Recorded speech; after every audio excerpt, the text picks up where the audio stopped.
Olá, amigos da TV Justiça, já está começando mais uma edição do Direito Sem Fronteiras. O território norte-americano de Porto Rico enfrenta uma profunda crise econômica com um déficit que ultrapassa os 70 bilhões de dólares. No dia 1º de agosto deste ano, o país não conseguiu pagar uma parcela da sua dívida e o governo se viu obrigado a adotar medidas drásticas como o aumento do imposto sobre as vendas, redução das repartições públicas e diminuição dos investimentos.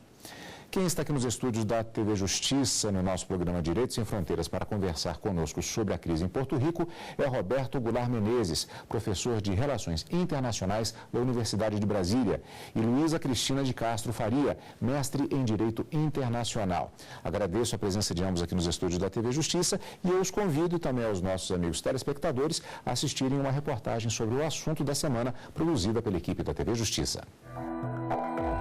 Porto Rico é uma ilha, conta com uma população estimada de 3,5 milhões de pessoas e é um estado associado norte-americano.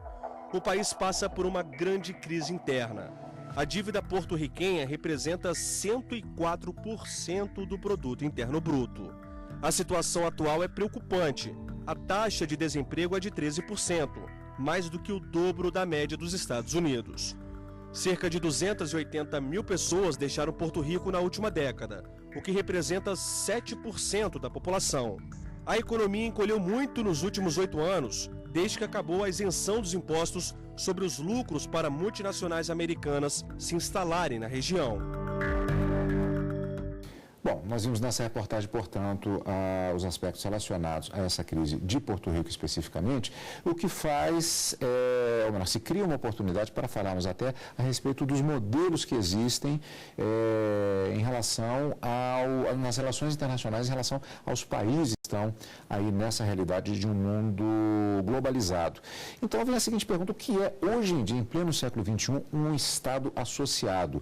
Eu até perguntaria se isso seria, de certa forma, como algumas pessoas dizem, um outro nome para uma colônia. É muito forte essa expressão ou isso tem uma relação? Vamos começar com o doutor. Sim, a relação não é forte, não. Porque Porto Rico foi tomado, os Estados Unidos tomou Porto Rico em 1898 da Espanha, juntamente com outros territórios no Pacífico.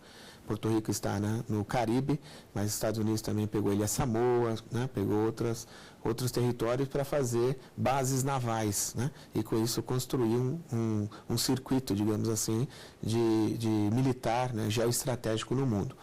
Porto Rico, ao longo do século XX, houve movimentos pacíficos internos, ainda que minoritários, tentando tirar Porto Rico dessa condição.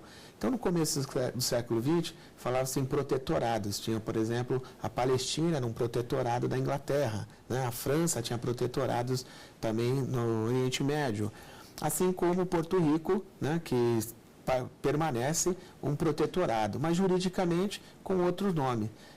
Aí passa a ser Estado associado, mas não deixa de ser, de fato, uma colônia dos Estados Unidos, ainda que numa relação diferenciada. Por exemplo, quando tinha a Europa com as suas colônias na África ou na Ásia ou até mesmo no século XIX na América Latina. Um outro ponto importante é que essa relação dos Estados Unidos com Porto Rico, de colônia, e permanece ainda hoje, é inusitado, porque os Estados Unidos, após a Segunda Guerra Mundial, foi um dos países que criou a Organização das Nações Unidas, e aí no seu segundo capítulo dispõe sobre a autodeterminação dos povos. Então, ou seja, os Estados Unidos, eles não se formaram a partir de colônias, ou seja, o seu império, não os Estados Unidos em seu território, mas a partir do seu império. A questão é que esse modelo que Porto Rico dispõe hoje é um modelo que apresenta vantagens para a sua população, do ponto de vista, sobretudo, econômico, de investimento e livre trânsito aos Estados Unidos, porque eles dispõem de uma cidadania, é uma cidadania não plena, mas dispõem de uma cidadania dos Estados Unidos. Isso facilita bastante. E também não estão muito longe dos Estados Unidos. Então, o custo para se ir aos Estados Unidos ou voltar não é também tão elevado assim. Agora, parece que nós temos problemas em relação a essa situação de crise em Porto Rico, que, pelo que conversávamos aqui antes de começarmos a nossa entrevista, parece que os Estados Unidos não estão muito preocupados, não, com relação a essa situação de dívida, inclusive, que acontece naquele Estado associado. Porque, no fim das contas, a dívida que Porto Rico mantém hoje é uma dívida muito grande. E é uma dívida que os Estados Unidos em nenhum momento se predispõem a pagar e nem tampouco a negociar. Porque, para eles, Porto Rico está ali, não vai levar nenhuma consequência para eles, enfim, jurídica ou financeira nesse momento. E, de qualquer forma, ele entende que ele oferece benefícios para a população de Porto Rico. E a própria população de Porto Rico não está tão incomodada assim com essa situação. Então, no fim das contas, acaba que os Estados Unidos não está saindo perdendo economicamente falando e oferecendo oportunidades para os porto-riquenhos, ele acaba também, como se diz, deixando com que eles fiquem satisfeitos e não contestem tanto essa falta de cuidado nesse sentido da dívida, que muitas vezes foi causada também por uma política norte-americana. Então, quem legisla lá em Porto Rico a legislação é feita pelos Estados Unidos, pelos representantes que não são eleitos pelos porto-riquenhos, sim pelos americanos, e acaba que isso vai incentivar, enfim, ou vai melhorar a questão da crise econômica. Isso não é uma situação curiosa, porque quando nós estamos acostumados a ver até no próprio noticiário, situações, ainda voltando àquela questão da livre determinação dos povos, um direito já previsto, inclusive em cartas internacionais, e, no entanto, parece que está uma situação curiosa, porque o idioma é o inglês e o espanhol. Foi um local que foi tomado, inclusive, já há muito tempo. E, no entanto, temos a situação, eles não querem se separar, a dívida é uma coisa um pouco diferente, por exemplo, de outros lugares no próprio planeta em que uma situação como essa já estariam fazendo gritos de independência, algo no sentido. É uma situação bastante curiosa. A crise de 2008, sabemos, ela foi gerada nos Estados Unidos. A moeda de Porto Rico é a mesma dos Estados Unidos, então, mas só que quem comanda a moeda, é claro, são os Estados Unidos, e, portanto, eles detêm o chamado privilégio exorbitante do dólar, em que os Estados Unidos podem elevar ou diminuir, né? Enfim, sem precisar consultar nenhum outro país, ainda que 80% das transações do mundo passem pelo dólar.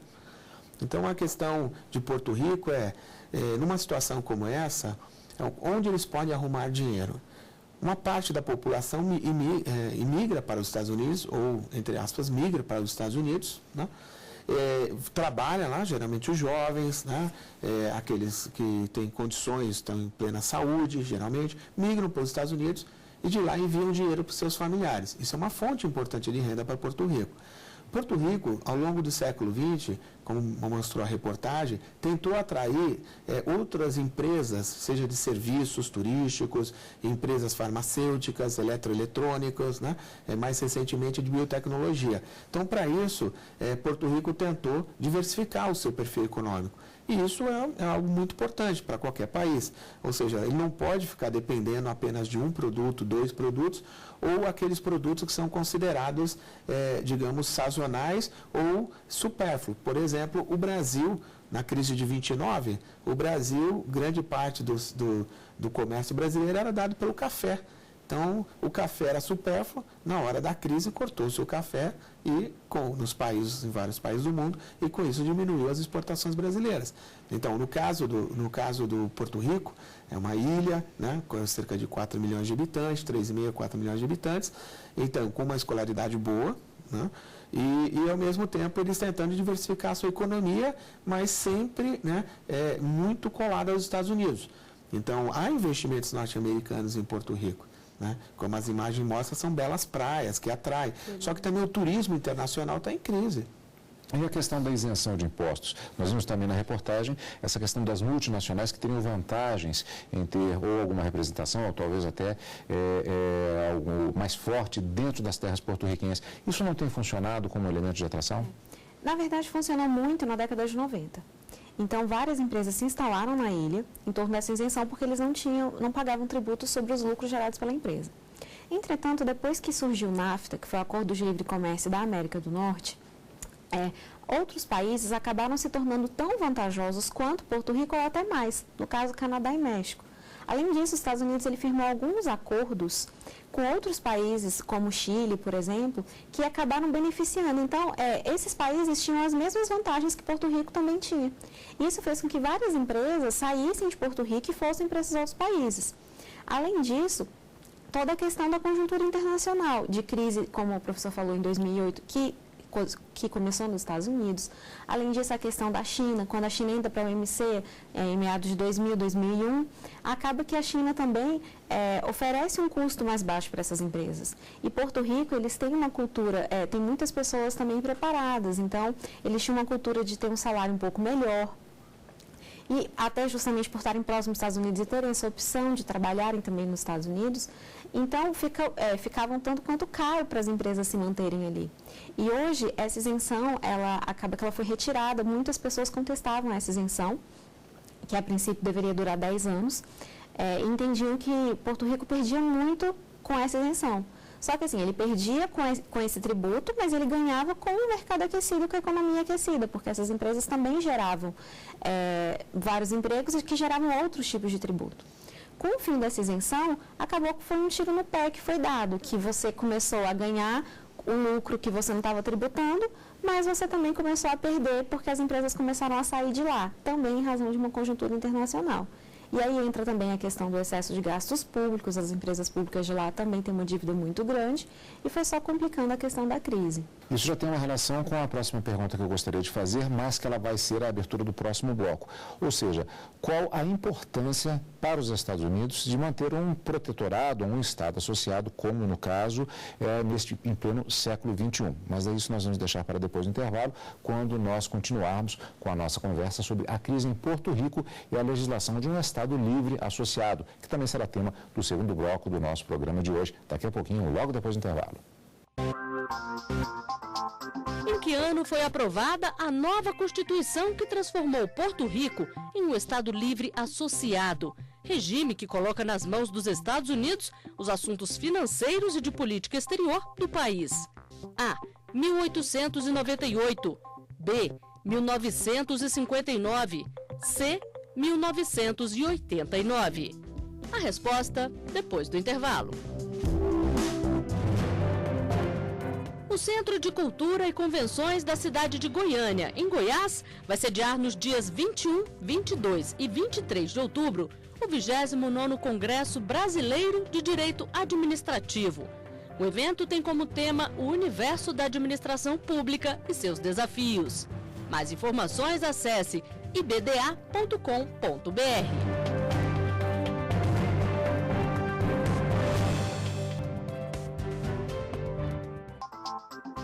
Em que ano foi aprovada a nova Constituição que transformou Porto Rico em um Estado livre associado? Regime que coloca nas mãos dos Estados Unidos os assuntos financeiros e de política exterior do país.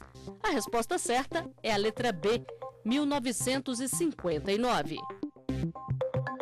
O Direito Sem Fronteiras está de volta com a nossa conversa da semana. Hoje falamos sobre a crise de Porto Rico e vamos falar agora mais especificamente sobre a legislação de um Estado livre associado.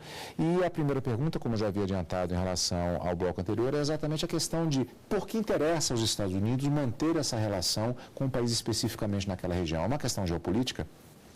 Eu vejo como uma questão geopolítica porque está na origem de Porto Rico, né? Em 1898, também quando a gente olha para a história norte-americana, foi o momento que os Estados Unidos se lança como potência.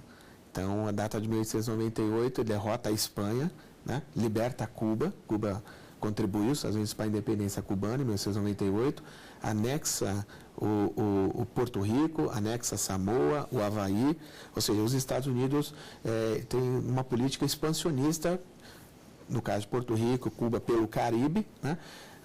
Até que os Estados Unidos, em 1902, colocou na Constituição cubana uma emenda famosa chamada emenda Platt, e que depois, nos anos 30, com a política da boa vizinhança, ela foi retirada, né? Os Estados Unidos, Cuba fez uma nova Constituição e foi retirada a emenda Platt. No caso de Porto Rico, não há nenhum movimento em si dos Estados Unidos para mantê-lo, né, a ferro e fogo. Mas os Estados Unidos, como tem o Porto Rico como um dos seus pontos, né, estratégicos do Caribe, hoje, com o avanço tecnológico das armas, né, com o avanço das armas teleguiadas, e, enfim, toda a sofisticação do aparato militar norte-americano, não é risível a gente dizer que vai precisar de um território como o de Porto Rico para dali ele ter mais proteção ao seu próprio território, né? Ou, digamos, um cinturão de proteção dos Estados Unidos. acaba que quem se movimenta é uma pequena parcela, mas expressiva e importante do ponto de vista da vocalização, por parte, dentro de Porto Rico, pela independência. Inclusive até presos políticos, né, considerado, né, pela imprensa local, parte da imprensa mais crítica, essa subserviência, né, porque de Porto Rico para os Estados Unidos, porque afinal de contas a soberania é um valor inalienável. Então é difícil, por melhor que você tenha, por mais bem-estar social que essa relação possa trazer, por mais vantagens que ela possa trazer, né, para a população de Porto Rico, é sempre, como você bem colocou, uma situação de limbo. Ou seja, eles não têm autodeterminação, então, portanto, eles não podem escolher as políticas que eles acham que sejam as melhores para si. Eu gostaria de voltar nessa questão, mas justamente já encaminhando para ela, eu já gostaria de perguntar justamente com relação a essa questão da legislação que eu gostaria de abordar nesse bloco. Qual é a diferença da legislação entre um Estado livre e associado e um país independente? No caso de Porto Rico, a legislação federal, ele vai usar a legislação americana. Então, assim, em Porto Rico, ele tem eleições locais, mas ele só elege o seu governador. Para as eleições presidenciais, por exemplo, eles não votam, eles votam só na prévia. Então, eles não têm representantes no Congresso americano, mas quem vai legislar sobre toda a parte federal é o Congresso americano. Então, o Congresso americano vai criar leis, sendo que eles não moram lá, sendo que eles não participam da vida de lá, e muitas vezes que não estão... Então, eles não estão tão preocupados em beneficiar a população local. E sempre a justificativa mas vocês têm cidadania americana, se não estiver ruim aí, vocês podem vir para cá. Vocês têm essa opção. Então, eles acabam seduzindo com essa política os porto-riquenhos, que acabam por concordar também com essa certa dependência em muitos momentos, que a maioria da população, embora quisesse ter mais autonomia, ou, enfim, ou quisesse de fato ser o Estado americano, a maioria não quer se desmembrar, não quer ser independente. Então, eu acabo prejudicando um país e oferecendo para ele em troca a cidadania americana, que muitas vezes é vantajosa. Mas, por outro lado, por melhor que seja a prisão, ela nunca é tão boa quanto a liberdade. Então, claro que não é um tipo de prisão que acontece em Porto Rico. Mas, enfim, sempre a subordinação e a falta de soberania, por melhor que seja a soberania americana, ela não vai ser tão boa quanto a independência, ao meu ver. Mas acaba que não é isso que os porto-riquenhos têm optado. Doutor, o que o senhor pensa a respeito? Eu concordo, né? E também lembraria o caso, não é da mesma natureza, o caso do Quebec. Né? Em 95, o Quebec queria ter um movimento nacionalista no Quebec, né? Para separar do restante, né, do Canadá. E o Quebec, ele tem uma relação muito especial, por exemplo, com a França. Né, francês, de formação histórica, né, a cultura dele é muito ligada à cultura francesa. Né? Então, na época do De Gaulle, teve muitas manifestações. Né? De Gaulle, que era um político na França nacionalista, e ao mesmo tempo, quando ia ao Quebec, exaltava esse nacionalismo do Quebec. Então, o bem-estar social, ele não é, digamos assim, um cimento suficiente para soldar a nação. Porque você tem movimentos históricos, o nacionalismo ele vai sendo, né, alimentado, ele vai sendo trabalhado ao longo do tempo, ele vai sendo, digamos, cozinhado em fogo brando, né, digamos assim. E no caso de Porto Rico, essa busca por soberania, não se chegou a uma crise e tal, né, em que os Estados Unidos não seja mais uma opção para a população. Agora, também uma relação histórica de 117 anos, né, do ponto de vista de um país independente, é muito pouco tempo na história. Pode parecer um século muita coisa, né, mas do ponto de vista da relação entre os países, não é tanto tempo assim. A não ser, ou seja, todo o tempo, entre aspas, independente de Porto Rico, digamos, uma democracia semi-soberana, um conceito da ciência política. Então, ou seja, todo o tempo, desde 1898, 117 anos, né? Ou seja, eles nunca tiveram uma soberania, nunca tiveram uma independência plena. Agora, é claro que o caldo do nacionalismo vai colocando os outros ingredientes aí, que mais à frente pode sim ter esse movimento independentista pacífico ganhar mais força, ganhar mais espaço e isso levar a um novo plebiscito, como eles tiveram em 2012, por exemplo. Era a pergunta que eu ia fazer. Há um movimento independentista, ainda que incipiente, em Porto Rico? Sim. Crítico de talvez se seja uma expressão. Sim, inclusive a deputados, né, no último encontro da CELAC, por exemplo, representantes do movimento independentista de Porto Rico foram até, né, o encontro onde estavam os países da CELAC ali próximo, salvo engano era no Panamá, e eles foram solicitar um espaço, né, para poder falar da sua causa, né, ou seja, colocar a situação política vivida recentemente por Porto Rico, pela população de Porto Rico, e o presidente da Nicarágua, o Daniel Ortega, cedeu a seu espaço de fala, ele cedeu para que um dos representantes do movimento independentista de Porto Rico pudesse falar para o conjunto da América Latina. Então, esse movimento independentista, ele também tem uma estratégia de tentar difundir a sua causa, por exemplo, num fórum como esse, constituído há poucos anos, a CELAC. Por quê? Porque todo tipo de livre comércio, tratado de livre comércio, quem assina são os Estados Unidos em nome de Porto Rico. Então, portanto, como um gesto de independência, ou apontando na direção da independência, o grupo buscou, né, dizer, nós nos sentimos, do ponto de vista simbólico, mais próximo aos latino-americanos do que dos Estados Unidos. Não é um movimento tão incipiente assim, então? Ele não é um movimento tão grande, né? Mas desde 1947, quando eles passaram a eleger o seu governador, como foi colocado pela Luísa anteriormente, isso é uma forma de dar um grau maior de autonomia, mas é claro, não é independência. E essa autonomia também é uma autonomia muito condicionada. Então, essa difusão da causa independentista, digamos que ainda, não dá para dizer uma causa independentista, mas, enfim, como, por exemplo, nós temos em Barcelona, né, de outra natureza, como nós temos no Quebec, como eu mencionei anteriormente. Então, essa configuração do movimento sobretudo, um trabalho de relações públicas, digamos assim, que eles vão fazendo com o uso da internet, que é importante. Então, a gente pode ver, por exemplo, programas da Telesur, a TV venezuelana, com apoio de alguns outros países aqui da América do Sul, que também tem muito assistida, também, digamos, tem audiência, né? Não muito assistida, mas, enfim, tem uma audiência no Caribe, e Porto Rico sempre tem matérias na Telesur, assim, o caso específico de Porto Rico, e marcando bem esse traço da colônia, um traço de protetorado, de um país que, enfim, que é um país irmão, um país amigo, que busca a sua independência. Para encerrarmos, eu faço uma pergunta aos dois.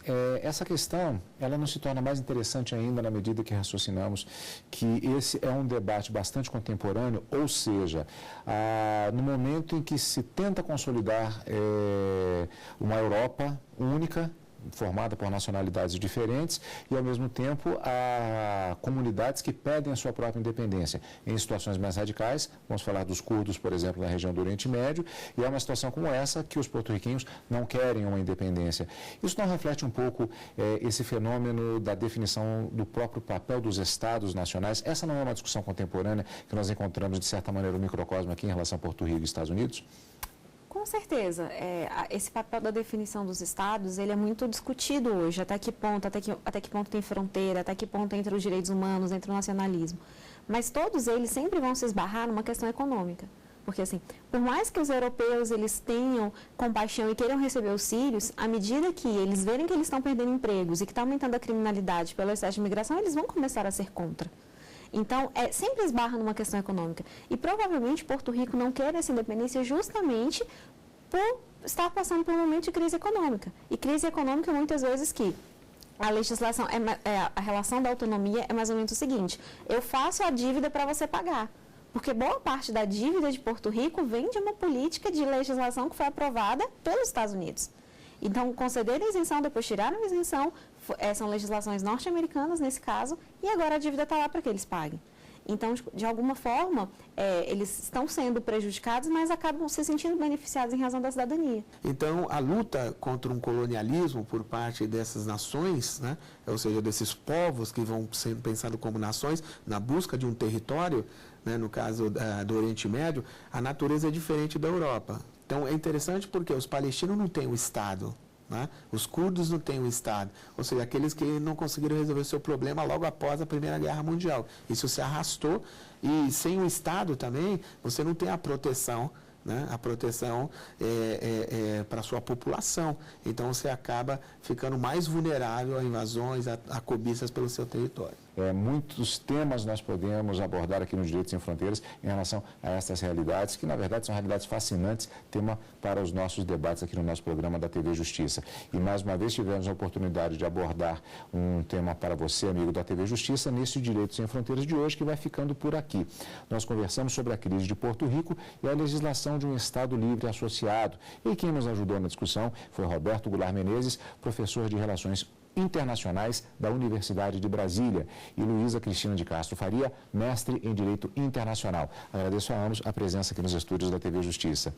E você, amigo da TV Justiça, envia a sua sugestão para o e-mail direitosemfronteiras@stf.jus.br. E você também pode rever esta e outras entrevistas no site. Basta acessar tvjustiça.jus.br. Tchau, até a semana que vem.